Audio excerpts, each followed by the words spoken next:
बिस्मिल्लाहिर्रहमानिर्रहीम, अस्सलाम वालेकुम। मैं हूं सुमेरा खान, आप देख रहे हैं सुमेरा खान ऑफिशियल। और अभी कुछ देर हुई है बस मैं DGISPR major general Babar Iftikhar की प्रेस कॉन्फ्रेंस थी। मैं वो प्रेस कॉन्फ्रेंस अटेंड करके आई तो सोचा आपको उसका लगे हाथों जो है वो अहवाल भी बताया जाए। आज बहुत सी अच्छी खबरें भी थी, बहुत एक लाइट मूड की प्रेस कॉन्फ्रेंस थी।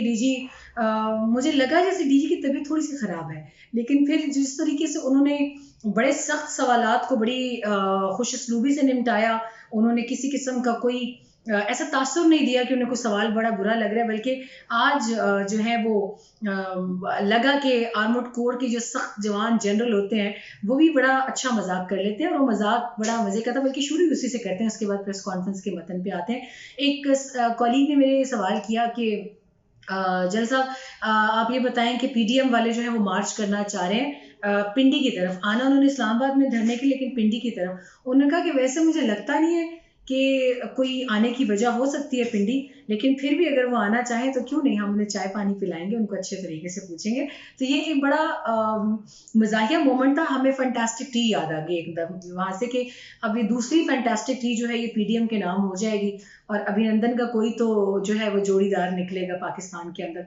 खैर, ब्रीफिंग की जानिब बात है। ब्रीफिंग बड़ी आज जो थी वो तफसीलात से भरपूर थी। तफसीलात थी ऑपरेशन रद्दुल फसाद के हवाले से, और भारत जो पाकिस्तान के अंदर शरपसंद कार्रवाइयाँ कर रहा था उसके हवाले से। तो शुरू करते हैं भारत के साथ। DG जनरल बाबर इफ्तिखार ने कहा कि लाइन ऑफ कंट्रोल से लेके पाकिस्तान में 5th जनरेशन हाइब्रिड वॉरफेयर के मामला तक लेके ईयूडिस इन्फोलैब से लेके पाकिस्तान के डोजियर तक, ये तमाम तफसीलात के लिए आज ब्रीफिंग दी जाएगी। उन्होंने कहा कि हमने डोजियर जो है वो नाकाबिल तरदीद सबूतों का दिया था, और अभी तक भारत उसके ऊपर जो है वो हम देख रहे हैं कि भारत शदीद तिल मिला रहा है। और उस पर उनकी बदकिस्मती ये हुई कि उसी वक्त यूरोपियन जुडिस इन्फोलैब है, यूडिस इन्फोलैब, उनकी रिपोर्ट भी जारी हो गई, और ये खालिसतन एक थर्ड पार्टी जो थी वो एक्टिविटी थी। उन्होंने भारत को उसके अंदर बेनकाब किया इंडियन क्रॉनिकल्स के नाम से। उसमें अंकित श्रीवास्तव ग्रुप जो है उसको बेनकाब किया गया। उसमें एशियन न्यूज़ जो एजेंसी है भारत की, उसके हवाले से देखा जाए तो एक बहुत इंकिशाफात से भरपूर वो रिपोर्ट थी। उस पर DG ने बात की कि एक तरफ पाकिस्तान पिछले 10 साल बहुत चैलेंजिंग थे, 2010 से लेके, बल्कि 2008 से लेके 2020 तक, मगर सिर्फ 2020 का साल अकेला जो है वो बहुत चैलेंजिंग था पाकिस्तान के लिए। पाकिस्तान इसमें बहुत चीज़ें फेस की हैं। डोजियर के बाद उन्होंने कहा कि पाकिस्तान ने टेररिज्म के ऊपर एक बहुत कामयाब जंग जो उसके खिलाफ, दहशतगर्दी के खिलाफ लड़ी है, और इसे पाकिस्तान ने एक तरह से देखा जाए तो तने तनहा लड़ी है। इसमें पाकिस्तान ने इंटरनेशनली 1100 अलकायदा के जो दहशतगर्द थे उनको मारने में या पकड़ने में मुआविन किरदार अदा किया। इसके अलावा पाकिस्तान के फौजी जवान और जो सिविलियन जितनी कैजुअलिटीज हैं, जो शहादतें हुई हैं, वो 83,000 के करीब हैं, बल्कि 84,000 के करीब हैं। और $126 बिलियन जो है पाकिस्तान की मईशत को इस जंग में नुकसान पहुंचा है। और इसमें देखा जाए तो अमेरिका की जानिब से भी हमें एक बड़े सेटबैक का सामना करना पड़ा, क्योंकि वो दुनिया भर में ये बताते हैं कि हमने इनवॉइसेस जो है गलत जमा कराई, मगर हकीकत ये है कि पाकिस्तान अपने हक का पैसा कोलिशन सपोर्ट फंड की मद में मांग रहा था। उसकी जो वजाहत है, ये तशरीह है, वो अमेरिकी और भारतीय मीडिया ने बहुत अजीब तरीके से दुनिया के सामने की। यूं लग रहा था कि जैसे अमेरिका पैसा दिए जा रहा है और पाकिस्तान उसको खर्च कर रहा है। ऐसा नहीं है। यहाँ आज हम क्लैरिफिकेशन के लिए बता दें कि कोलिशन सपोर्ट फंड का वो पैसा पाकिस्तान अपनी मईशत से पहले ही खर्च कर चुका है, और उसकी जो उसको रीइंबर्स करना था, उसको वापस करना था पाकिस्तान को, ये वो पैसा है। तो देखा जाए तो पाकिस्तान पे किसी मुल्क का कोई एहसान नहीं है, उल्टा वर्ल्ड वाइड दहशतगर्दी के खात्मे में पाकिस्तान का रोल ये है कि 1100 अलकायदा के दहशतगर्द हैं वो पाकिस्तान की मदद से मारे गए।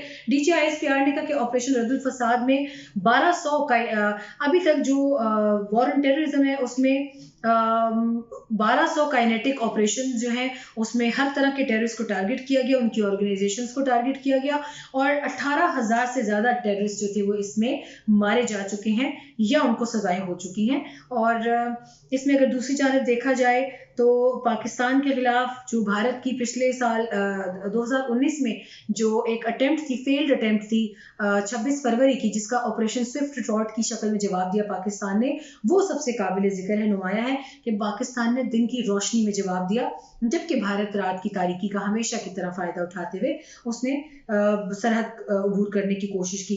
ऑपरेशन रद्दुल फसाद में अथॉरिटीज कहती हैं कि उन्होंने 3,70,000 जो है इंटेलिजेंस बेस्ड ऑपरेशन किए पिछले 3 साल में, और उसमें से 50 ऑपरेशन जो थे वो बहुत बड़े लेवल के थे। मेजर टेररिस्ट इंसिडेंट्स जो हैं वो 86% कम हो चुके हैं 2020 में, जबकि 2013 में ये पीक पर थे, और अभी 45% तक देखा जाए तो प्रीसीडिंग साल के मुकाबले में ये कम हो चुके हैं। मेजर जनरल बाबर इफ्तिखार ने यह भी कहा कि पाकिस्तान के बॉर्डर्स को मजबूत बनाने के लिए जो फेंसिंग का काम है वो जारी है। 87% फेंसिंग का काम दोनों बॉर्डर्स पे, पाक ईरान और पाक अफगान पे पूरा हो चुका है।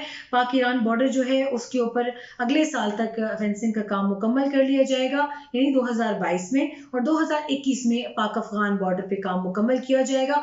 वो कहते हैं कि एक्सपोनेंशियल इंक्रीज जो था सीज फायर वायलेशन में भारत की जानिब से आया, और ये एक डिलिबरेट अटेम्प्ट था। नाज़रीन, अगर हम देखें कि भारत ने एक तरफ सीज फायर वायलेशंस के जरिए अपना हमारा और उनका मुश्तरका बॉर्डर जो है वो गर्म किए रखा, दूसरी जानब उन्होंने हमारे मगरबी सरहदों पर बहुत तकलीफ पहुंचाए रखी पाकिस्तान को क्रॉस बॉर्डर इन्फिल्ट्रेशन के जरिए। अभी मच में जो वाक़या हुआ उसकी जिम्मेदारी दाइश ने कबूल की है, और मेरा ये सवाल भी उनसे यही था, डीजी से, कि जो 35 हमारे डोजियर में शामिल था कि 35 जो जंगजू हैं दाइश के, उनको ट्रेन किया था रॉ ने, भारत में भी और अफगानिस्तान में भी, और उनको 700 की मिलिशिया दी गई थी सीपैक पे अटैक करने के लिए। तो वो एक्टिविटीज, क्योंकि शुक्र है पाकिस्तान पहले ही आलमी बरादरी को इन्फॉर्म कर चुका है और डिसइंफो लैब में भी नाम आया, तो अब भारत बौखलाहट में मजीद वो काम करवा रहा है जिससे उसका चेहरा खुद खुलकर सामने आ रहा है, और अफगानिस्तान में भी ऐसे अनासर सामने आ रहे हैं जो भारत के हाथ मजबूत कर रहे हैं। तो ये उस हवाले से था कि अब सबसे बड़ी प्रायोरिटी पाकिस्तान की ये है कि वो अपने बॉर्डर्स को फौरी तौर पर मजबूत बनाएगा, और इसमें बिलियंस ऑफ पाकिस्तानी रुपीस का जो डिविडेंड है वो भी पाकिस्तान को मिल चुका है।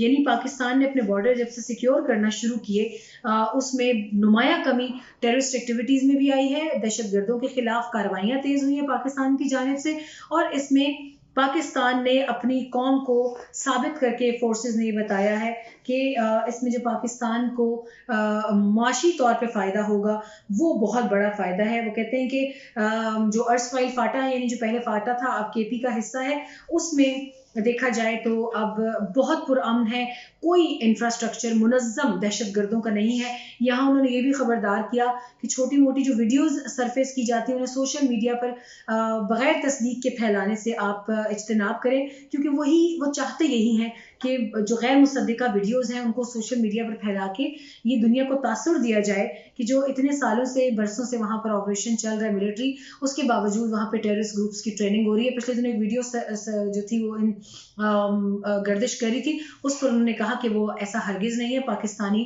फौज के, पाकिस्तानी हुकूमत के फुटप्रिंट्स जो हैं वो बहुत मजबूत हैं अपने इलाकों में, और इस हवाले से किसी झूठी खबर की जद में आप ना आए। वो कहते हैं, यहाँ वो ये भी कहते हैं कि 37% काम पाक ईरान बॉर्डर पे हो चुका है, 83% अफगानिस्तान बॉर्डर पे हो चुका है, जैसे मैंने आपको बताया। और वो उन्होंने ये भी हाईलाइट किया कि कराची की सूरत हाल में बहुत बेहतरी आई है।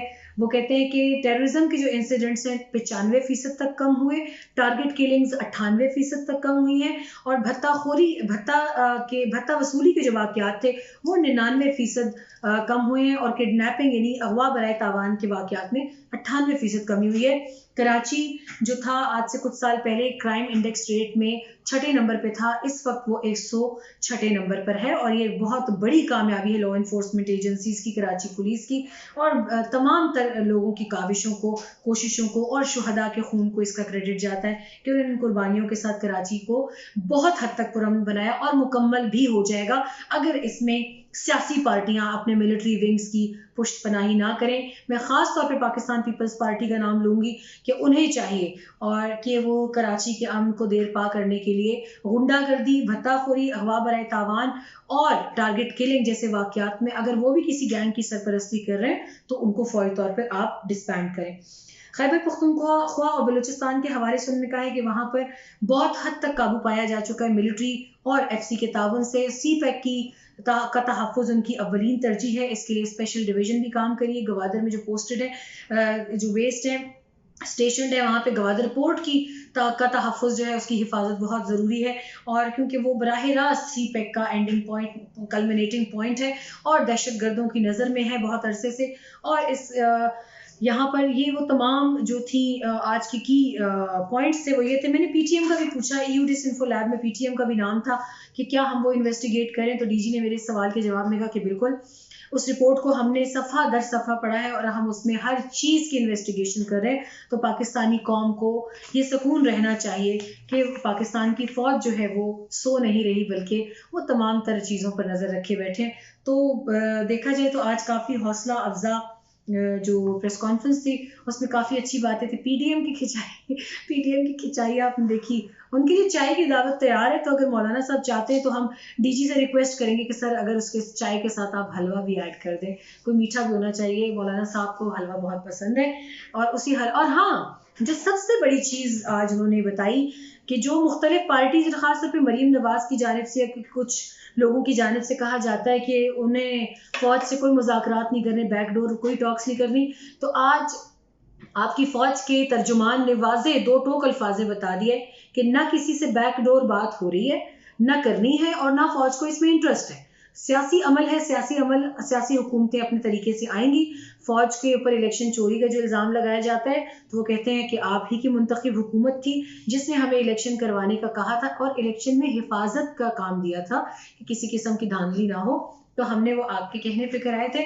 और हम किसी भी हुकूमत पे आने और जाने के हम उनकी जिम्मेदारी नहीं लेते, ना हम इस चीज़ का हिस्सा बनना चाहते। सियासी मामलात को सियासतदानों तक महदूद रखें, हमें इसमें ना घसीटें। हम अपना काम अच्छी तरह करना चाहते हैं। फौज हुकूमत का ज़ैली इदारा है और वो अपने काम से काम रखे तो बेहतर है। इसके साथ ही जो है मेरा ख्याल है कि काफ़ी चीज़ें आज की प्रेस कॉन्फ्रेंस की कवर हो गई। कल आपसे दोबारा मुलाकात होगी इंशाल्लाह। अपना ख्याल रखिएगा। अल्लाह हाफ़िज़।